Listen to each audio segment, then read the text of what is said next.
Oke, selamat pagi semua. Gimana kabarnya adik-adik? Mudah-mudahan kita semua dalam keadaan sehat walafiat.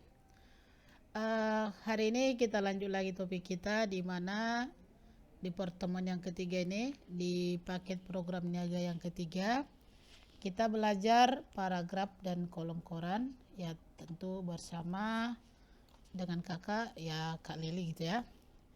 Jadi di komputer, di mata kuliah komputer atau di mata kuliah PPN ini di Microsoft Word ada juga kita belajar tentang paragraf. Paragraf di komputer ya tentu beda dengan paragraf waktu kita belajar di bahasa Indonesia gitu ya. Kita akan melihat apa itu paragraf di dalam Microsoft Word. Maka paragraf itu adalah sebaris naskah atau teks yang diakhiri dengan yang namanya enter. Atau paragraf ini bisa juga kita sebut setiap pengetikan yang diakhiri dengan tanda enter. Itulah arti paragraf di Microsoft Word. Kalau kita sudah membuat yang namanya sebuah paragraf, maka yang perlu kita lihat bagaimana cara menandai paragraf tersebut. Kalau misalnya kita ingin memilih atau menandai satu paragraf, maka cukup kita triple klik. Berarti kita klik 3 kali di dalam paragraf tersebut. Kalau kita ingin memilih paragraf secara berurutan, maka kita klik 3 kali pada paragraf pertama, kemudian tekan shift, baru klik pada paragraf berikutnya. Itu kalau kita ingin memilih paragraf secara berurutan. Bagaimana kalau kita ingin memilih paragraf secara terpisah? Berarti misalnya kita memilih paragraf 1, paragraf 4, paragraf misalnya 5 dan seterusnya gitu ya. Maka caranya ya tetap kita klik 3 kali pada paragraf pertama tadi. Lalu kita tekan tombol kontrol, baru kita klik pada paragraf yang lain yang akan kita pilih. Itu menandai paragraf secara terpisah. Bagaimana kalau misalnya kita ingin memilih seluruh naskah atau seluruh teks? Ya caranya sangat gampang, cukup kita tekan Ctrl A di keyboard kita. Oke, itu maksud daripada memilih paragraf atau seluruh paragraf. Supaya lebih jelas, oke, langsung aja kita praktekkan. Maka di sini ada contohnya. Nah, ini ada contoh paragraf gitu ya. Kita buat contoh paragraf di sini tentang coronavirus, ya tahu kita sebut sebagai dia COVID. Maka kalau kita ingin menandai tadi satu paragraf, oke, caranya kita triple klik di paragraf tersebut. Berarti kita klik 3 kali. Kita klik 1, 2, 3 gitu ya. Jadi namanya triple klik. Kalau misalnya kita mau menandai paragraf berikutnya, oke, maka caranya kita triple klik tadi di paragraf pertama, oke, baru kita tekan kontrol, baru kita klik pada paragraf berikutnya, oke. Kalau misalnya kita akan menandai paragraf 1 dan paragraf ketiga, kita triple klik di paragraf pertama ini, oke, baru kita tekan dia shift, kita kliklah dia di paragraf selanjutnya. Kalau mau kita tandai dia ke seluruh paragraf atau seluruh teksnya, cukup kita tekan Ctrl A di keyboard kita. Seperti ini. Jadi kalau semuanya mau kita format atau teksnya semua mau kita format, ya biar lebih cepat silakan ditekan Ctrl A di keyboard. Oke, sampai di sini bisa dipahami? Oke. Selanjutnya kita akan melihat yang kedua, apa yang kita bahas di sini Kak. Maka yang kedua kita masuk ke pengaturan perataan paragraf. Bagaimana cara format perataan di paragraf. Oke. Ada nanti di sini yang namanya rata kiri, like text left. Nanti shortcutnya Ctrl L, ini rata kiri. Kalau dia right, ini Ctrl R, rata kanan. Sedangkan center itu Ctrl E, rata tengah. Baru ada namanya justify, rata penuh. Ini adalah untuk kiri dan kiri dan kanan. Kita lihat contohnya. Oke, kalau kita lihat paragraf kita ini hanya dari kiri yang rapi gitu ya. Maka bagaimanakah cara membuatnya supaya rapi semua perataannya? Caranya kita blok dulu paragraf pertama. Kita tetap berada di tab home. Ada di sini bagian yang namanya paragraf. Ini dia paragraf. Maka bisa nanti kita klik di sini. Kita pilih dia nanti yang pertama jenis perataannya, bisa dari sini. Maka perataannya itu ada dia left, ada center, ada right, ada dia justify. Kalau kita pilih dia left, itu tadi hasilnya yang ini. Kalau kita klik lagi paragrafnya, kita pilih misalnya center, kita kan, ini hasilnya. Baru kita pilih lagi paragraf, kita pilih di sini dia right, maka kita kan, seperti ini hasilnya dari kanan. Saya mau rata kiri kanan, kita pilih lagi di sini dia justify, kita kan, seperti ini dia. Untuk cara cepatnya ada tadi shortcutnya di sini, ini ada ikonnya gitu ya. Jadi kalau kita lihat like left berarti ini Ctrl L, ini dia center Ctrl E, ini ada namanya right, ini Ctrl R. Jadi ada shortcutnya. Caranya nanti silakan di keyboard ditekan Ctrl yang pertama dia, kalau kiri tadi left Ctrl L, kalau dia tengah Ctrl E, kalau dia kanan Ctrl R, kalau dia rata kiri kanan Ctrl J. Maka bisa kita lihat ikonnya ini otomatis berubah. Sekarang aktif di justify gitu ya. Kalau saya tekan Ctrl L berarti aktif di kiri. Saya tekan dia Ctrl R maka rata kanan. Kalau saya tekan dia Ctrl E rata tengah. Saya mau rata kiri dan kanan, tekanlah Ctrl J. Itu dia untuk perataannya. Jadi kalau mau semua kita buat dia rata kiri kanan, maka Ctrl A dulu, baru kita tekan Ctrl J. Itulah untuk mengatur perataan daripada paragraf kita. Selanjutnya kita lihat di sini ada namanya bagaimana mengatur spasi baris. Spasi baris ini adalah jarak antar baris. Untuk spasi baris itu ada dia nanti spasi 1, spasi 2, spasi 1,5. Ada juga yang namanya spasi, itu dia spasi multiple, artinya lebih dari 2, bisa nanti 3, bisa 4 dan seterusnya. Bagaimana caranya kah? Maka kita kembali lagi ke Microsoft Word kita. Kita lihat di sini. Kita kembali ke Microsoft Word. Maka yang mana mau kita buat ada spasinya, kita blok dulu teksnya. Untuk spasi ini semua berada di dalam paragraf ini. Berada di paragraf, maka di sini ada spasinya. Line and paragraph spacing. Berarti di sini adalah spasi baris dan spasi paragrafnya. Saya mau melihat untuk yang namanya ke kotak dialognya, langsung kita klik lagi paragraf. Seperti ini caranya. Maka di sini ada namanya line spacing.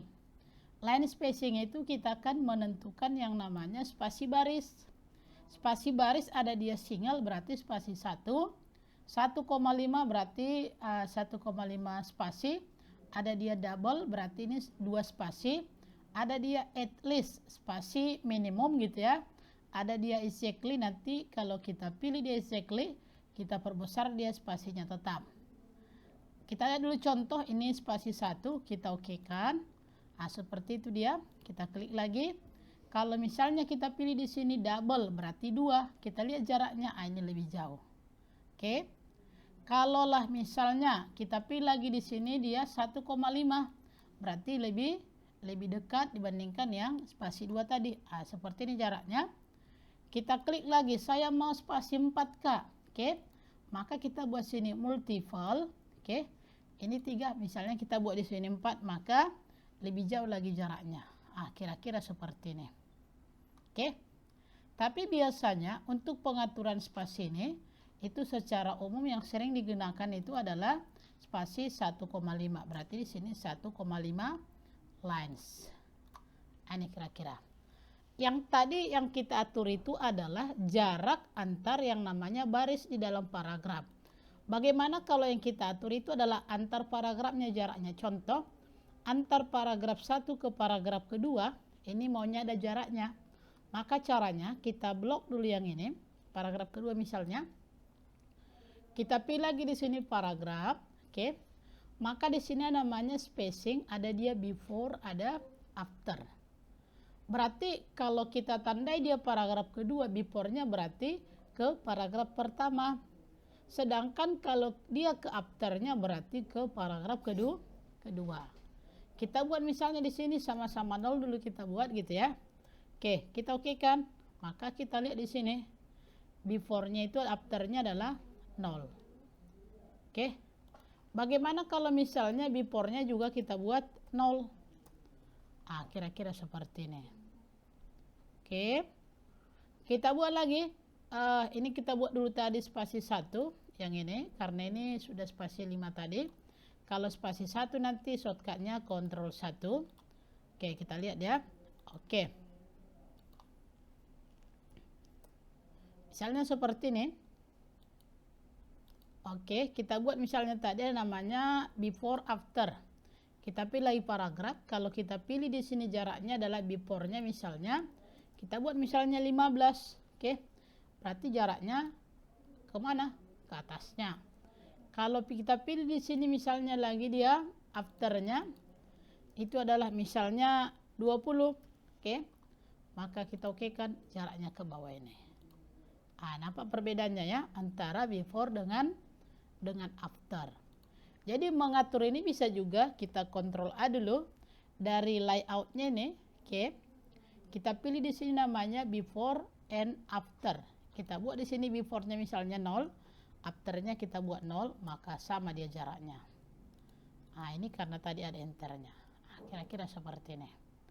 Maka yang manakah paragraf pertama sampai di sini. Paragraf kedua sampai di sini. Oke, itu untuk yang namanya pengaturan yang namanya spasi. Yang berikutnya kita masuk ke membuat penomoran di dalam Microsoft Word. Bagaimana membuat penomoran ini? Ada namanya numbering and bullet and numbering. Maka caranya, oke. Kita buat misalnya di sini. Oke. Kalau kita ingin membuat penomoran, kita aktif di tab Home. Ada di sini namanya tetap di bagian paragraf. Ada di sini namanya itu bullet. Ini namanya bullet. Oke. Namanya numbering. Jadi kalau dia bullet, berarti kita gunakan di sini simbol-simbol. Oke. Misalnya saya mau menggunakan tanda checklist seperti ini. Misalnya kita ketik di sini komputer. Jadi karena sudah kita gunakan dia bullet pertama kali, kalau kita enter dia otomatis ada gitu ya. Oke, kita belajar lagi bahasa. Apa yang kita pelajari di Medicom ada namanya bahasa Inggris. Oke, selain itu apa lagi? Ada kita belajar akuntansi, ada juga kita belajar matematika. Oke. Itu masuk daripada penomoran dalam bentuk simbol. Kalau misalnya lah saya enter, ada lagi ternyata saya tidak mau menggunakan itu lagi. Tinggal kita enter sekali lagi, maka hilang dia. Bagaimana kalau penomorannya dalam bentuk angka atau huruf? Kita klik dia numbering di sini, numbering. Oke, kita pilih. Tinggal kita pilih yang mana terserah. Misalnya saya mau angka ini. Oke, misalnya jurusan di Medicom. Misalnya kita buat ME. Oke. Baru kita enter KA, kita enter ada namanya TK. Kira-kira seperti itu. Saya tidak mau ada angka 4, kita enter. Penomoran ini biasanya di mana kita jumpai gitu ya. Bisa ada di dalam tabel nanti ada. Bisa juga nanti di misalnya sering kita jumpai di daftar menu. Daftar menu misalnya menu makanan ataupun menu minuman. Kira-kira seperti itu. Itulah untuk membuat yang namanya bullet and numbering. Oke, selanjutnya kita lihat topik selanjutnya ada namanya di sini.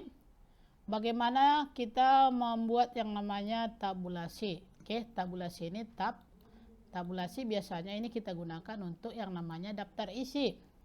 Bagaimana caranya, Kak? Contoh, oke. Saya tambah halamannya ya. Tadi halaman kedua. Maka caranya kita tetap bermain di paragraf. Nah, di paragraf, oke. Kita pilih di sini namanya tabs. Oke. Maka yang pertama ada namanya di sini tab stop position. Artinya kita akan menentukan kira-kira kursornya nanti berhenti di mana pada saat posisi keberapa. Oke. Di sini satuannya itu adalah sentimeter. Misalnya kursor kita nanti berada di posisi kedua, berarti pada saat nanti dia di rulernya ini 2 cm. Kita buat misalnya 2. Kalau sudah ada di sini namanya alignment, perataannya. Kita buat rata kiri saja. Leadernya belum ada, kemudian kita set. Yang berikutnya di mana kursor kita misalnya kita buat di posisi kita buat misalnya di posisi ke 14. Baru kita buat dia tetap rata kiri, baru leadernya misalnya penghubungnya misalnya kita buat titik-titik seperti ini. Oke, nanti ini garis putus-putus. Oke, kita set. Yang berikutnya kursornya di mana lagi? Di posisi ke-15. Kita buat dia rata kanan, tidak ada penghubungnya, kita set. Kalau sudah kita okekan ya. Maka perhatikan di sini posisi 2, 14, 15. Di sini ada nanti bertambah gitu ya. Oke. Maka kita ketik misalnya dulu di sini pertama kata pengantar. Kata pengantar biasanya ini membuat daftar isi. Kita tekan tab, seperti ini dia. Ada titik-titiknya. Oke, baru kita buat misalnya di halaman I1 gitu ya. Baru kita buat sini misalnya daftar isi. Oke, misalnya kita buat masuk ke misalnya bab 1 itu berisi tentang apa? Oke. Misalnya tentang pengertian komputer. Oke. Walaupun namanya kita ketik, kita tekan nanti tab, otomatis dia yang berikutnya halaman 1. Baru kita buat lagi bab 2. Misalnya di sini kita buat jenis-jenis perintah DOS dan Windows. Tekan tab, misalnya halaman 5. Kita enter dan seterusnya. Kira-kira seperti itulah membuat yang namanya tabulasi. Jadi titik-titiknya ini bukan kita ketik, tapi tadi kita atur di leadernya ini. Di sini tadi kita atur di bagian leader. Bisa titik-titik, bisa garis putus-putus, bisa tidak ada gitu ya. Antara bab 1 ke pengertian tidak ada kita buat jarak. Tidak ada penghubungnya gitu ya. Kira-kira seperti itu. Oke. Yang berikutnya kita akan melihat yang namanya kolom koran. Jadi kolom koran ini biasanya format kolom biasanya dapat kita temui di pengaturan koran, majalah ataupun surat kalangan sendiri. Untuk membuat format kolom, ya sebaiknya kita ketik dulu naskahnya, lalu kita gunakan yang namanya format daripada kolom itu. Bagaimana cara membuat kolom koran, Kak? Oke. Sebelum kita buat caranya, apa kira-kira tujuannya dibuat dalam bentuk kolom gitu ya? Kenapa koran itu dibuat dalam bentuk kolom? Ya jawabannya 1, supaya membacanya lebih mudah. Kan nggak mungkin dia kolom itu panjangnya dia sekitar 1 meter gitu ya. Nggak mungkin kita baca satu baris sampai ke kanan. Ya nanti sampai ke kanan, kita ke kiri lagi, udah sakit lehernya gitu ya. Jadi dibuat dia dalam bentuk yang namanya kolom-kolom. Dan kalau tidak salah kolom itu, koran itu terdiri dari 16 kolom. Oke, kalau nggak salah silahkan nanti dilihat. Oke. Kita lihat bagaimana cara membuat yang namanya kolom koran. Kita kembali ke teks kita yang ini. Caranya adalah yang pertama silakan kita blok teks yang akan kita buat kolomnya. Maka caranya nanti, kita klik lagi dari layout, page layout gitu ya. Baru di sini ada namanya kolom. Ada sini kolom. Ini ada dia kolom yang pertama dia 1, ada sini 2, ada 3, ada dia left, ada dia right. Kalau dia 1 itu membuat satu kolom, sedangkan 2 membuat 2 kolom. Seperti ini dia. Kalau dia 2 kolom, di mana lebar kolom kiri dan kanan itu sama. Kita klik lagi 3, ini membuat 3 kolom, nanti lebarnya juga sama. Kita pilih di sini misalnya adalah left. Kalau kita pilih dia left, ini fungsinya membuat 2 kolom, di mana kolom sebelah kiri itu lebih kecil dibandingkan sebelah kanan. Kita pilih lagi sini namanya adalah right. Ini right.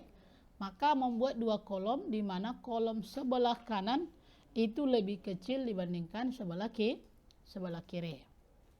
Yang berikutnya, aku membuat 4 kolom. Bagaimana caranya gitu ya? Kita klik di sini dia more column. Maka di sini ada namanya more column ini.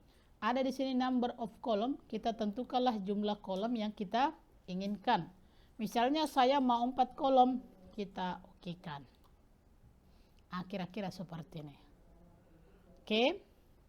Supaya dia kembali sama lebar kolomnya, ini kita buat dulu 1. Baru kita pilih di sini adalah number of column.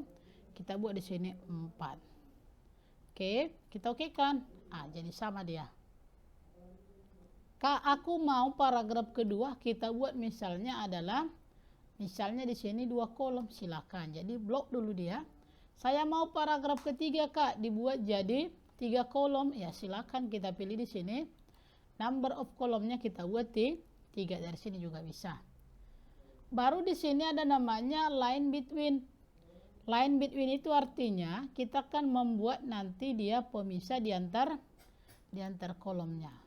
Pemisah di antar kolom, maka kita pilih sini namanya line between. Kita okekan, maka nanti ada di sini garis di antara kolomnya. Kira-kira seperti ini untuk membuat yang namanya kolom koran. Sekarang permasalahannya bagaimana cara membuat judulnya di tengah. Ya, kita blok judulnya. Baru kita kembali tadi ke home, kita pilih dia rata tengah. Kira-kira seperti ini. Sampai di sini aman? Kita lanjut. Yang berikutnya topik kita hari ini banyak gitu ya. Yang berikutnya kita masuk ke border and shading. Jadi border ini digunakan untuk membuat bingkai halaman maupun bingkai teks. Bagaimana caranya, Kak? Kita kembali lagi ke Microsoft Word-nya. Contoh, saya mau membuat bingkai halaman ini. Misalnya kita buat makalah, ada dia bingkainya gitu ya. Bagaimana caranya, Kak? Kita aktif di desain. Di desain gitu ya. Kita pilih di sini namanya page border. Kita pilih page bordernya. Maka di sini pengaturannya ada dia 3, ada dia border berarti bingkai, page border bingkai halaman, shading itu adalah arsiran gitu ya. Kalau misalnya kita membuat dia yang namanya bingkai halamannya, berarti halaman daripada teks ini.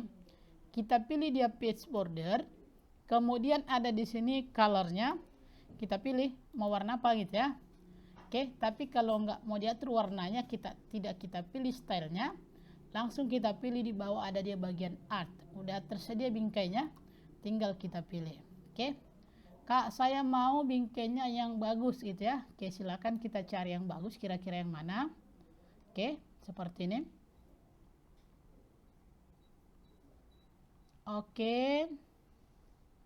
Kita buat misalnya saya mau yang ini.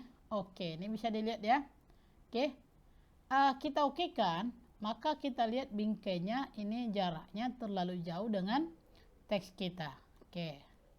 Ini jauh dia. Bagaimana caranya, Kak, supaya dekat dengan teksnya? Maka caranya kita kembali ke page border kita.